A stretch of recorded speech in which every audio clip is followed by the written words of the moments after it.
Ang mabuting balita ng Panginoon ayon kay San Lucas. Noong panahong iyon, nakatayo si Jesus sa baybayin ng lawa ng Genesaret. Pinagkalipumpunan siya ng napakaraming tao na ibig makarinig ng salita ng Diyos. May nakita siyang 2 bangka sa baybayin. Nakalunsad na ang mga mangingisda at naguhugas ng kanilang mga lambat.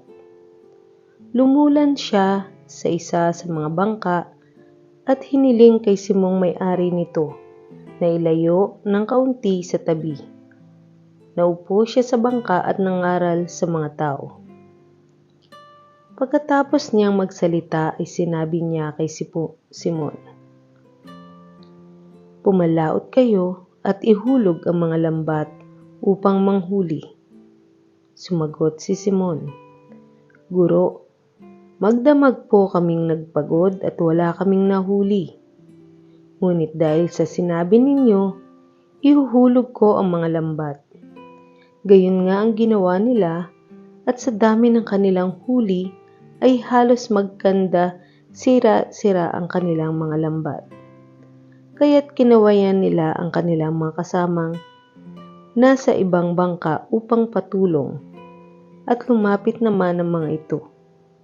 Napuno ang 2 bangka na halos lumubog.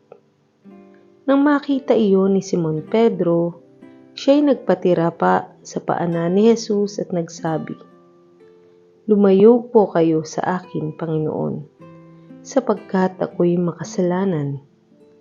Nang gilalas siya at ang kanyang mga kasama dahil sa dami ng kanilang huli. Gayon din sina Santiago at Juan, mga anak ng Zebedeo, ng mga kasosyo ni Simon.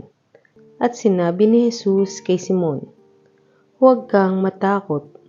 Mula ngayon, mamamalakaya ka ng mga tao." Nang maitabi na nila ang kanilang mga bangka, iniwan nila ang lahat at sumunod kay Jesus. Ang mabuting balita ng Panginoon.